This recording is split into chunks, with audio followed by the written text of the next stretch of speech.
Bismillahirrahmanirrahim. Alhamdulillahirabbil alamin wassalatu wassalamu ala asyrafil anbiya'i wal mursalin wa ala alihi wa ashabihi wa man tabi'ahum bi ihsanin ila yaumiddin amma ba'du. Pada kesempatan kali ini kita akan membahas tentang di antara bentuk kesyirikan yang lain, yaitu kesyirikan kecil. Maksud daripada kesyirikan kecil adalah segala sesuatu yang disebutkan dalam Al-Quran atau hadis-hadis Nabi SAW dengan syirik, namun itu sesuatu yang tidak mengeluarkan seseorang dari Islam, maka dinamakan dengan syirik kecil. Di antara sesuatu yang masuk ke dalam kesyirikan kecil, yang pertama adalah riya. Sebagaimana Nabi SAW pernah menyebutkan, Inna akhwafa ma akhafu alaikum asyirkul asghar. Sesuatu yang paling aku takutkan untuk kalian adalah kesyirikan kecil. Para sahabat bertanya, wa masyirkul asghar ya Rasulullah? Apa itu kesyirikan kecil ya Rasulullah? Maka Nabi SAW mengatakan ar-riya. Itu adalah riya. Yaqulullahu lahum yawman yawma yujazil ibadu bi'amalihim. Ketika Allah Subhanahu wa taala mengatakan kepada para hamba, ketika Allah ingin memberikan balasan kepada amalan-amalan yang mereka lakukan, idhabu ilal ladzina kuntum turauna fid dunya. Pergilah kalian kepada orang-orang yang dulu kalian riya kepadanya di dunia. Fanzuru hal tajiduna indahum jazaa. Apakah mereka bisa memberikan pahala kepada kalian? Siapa yang akan bisa memberikan pahala selain Allah Azza wa Jalla? Oleh karenanya riya itu adalah seseorang dikala memperbagus amal ibadahnya atau memperlihatkan kepada manusia atau memberitahukan kepada manusia dengan tujuan untuk dilihat oleh manusia dan mendapatkan pujian dari mereka. Maka itu disebut dengan riya.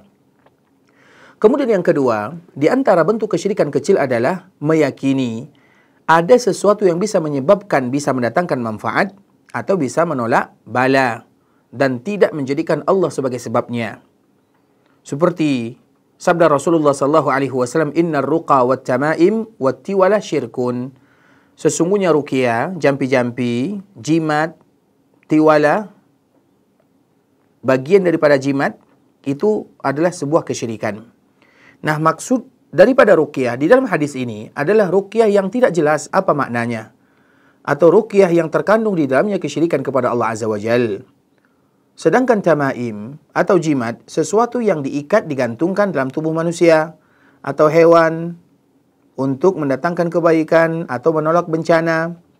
Sedangkan tiwala artinya adalah segala sesuatu yang berbentuk sihir yang bisa mendatangkan kecintaan. Seperti misalnya untuk mendatangkan kecintaan pasangan suami dan istri, kemudian dilakukan ini, dilakukan itu, maka itu disebut dengan tiwala. Dan itu semuanya adalah bagian daripada kesyirikan kecil. Kenapa demikian? Karena semuanya yang mendatangkan kebaikan adalah Allah, dan yang juga memberikan mudarat adalah Allah Azza wa Jalla.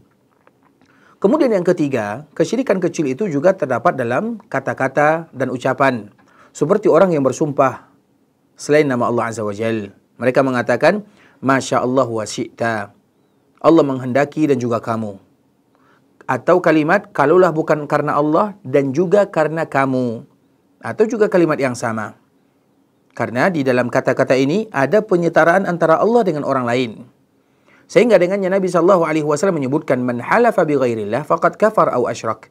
Barang siapa yang bersumpah selain nama Allah, maka mereka telah melakukan kekufuran atau kesyirikan. Kemudian Nabi SAW juga menyebutkan, La taqulu masya Allah wa sya'a fulan. Jangan kalian katakan, semoga Allah kehendaki dan juga dikehendaki oleh orang ini.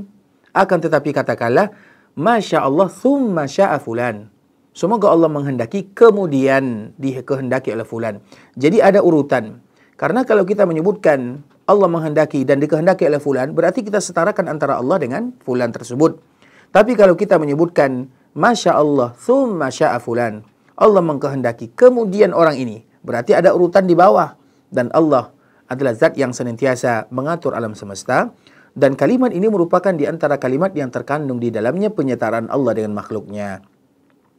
Dan kita berharap kepada Allah agar Allah berikan kepada kita keikhlasan dalam setiap amal ibadah dan amal-amal yang diterima, dan terjauh dari perkara riya dan sum'ah. Barakallahu fikum wa jazakumullahu khaira. Wassalamualaikum warahmatullahi wabarakatuh.